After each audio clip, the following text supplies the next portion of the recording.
রব্বি লাউলা আখরতানি ইলা আজালিন করিব ফাআসাদ্দাক ওয়া আকুম মিনাস সালিহিন।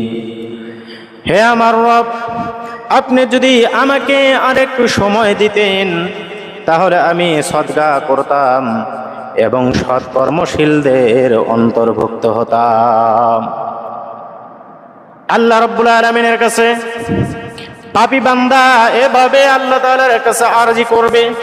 আল্লাহ রাব্বুল আলামিন সেই পাপী বান্দাকে বলবে, ওরে আমার বান্দা, দুনিয়ার মধ্যে তোমাকে আমি সময় দিয়েছিলাম, দুনিয়ার মধ্যে 60-70 বছর, 100 বছর পর্যন্ত তোমাকে হায়াত দিয়েছিলাম। তুমি ইচ্ছা করলে অনেক ভালো কাজ করতে পারতে, কিন্তু ভালো কাজগুলো তুমি করো নাই।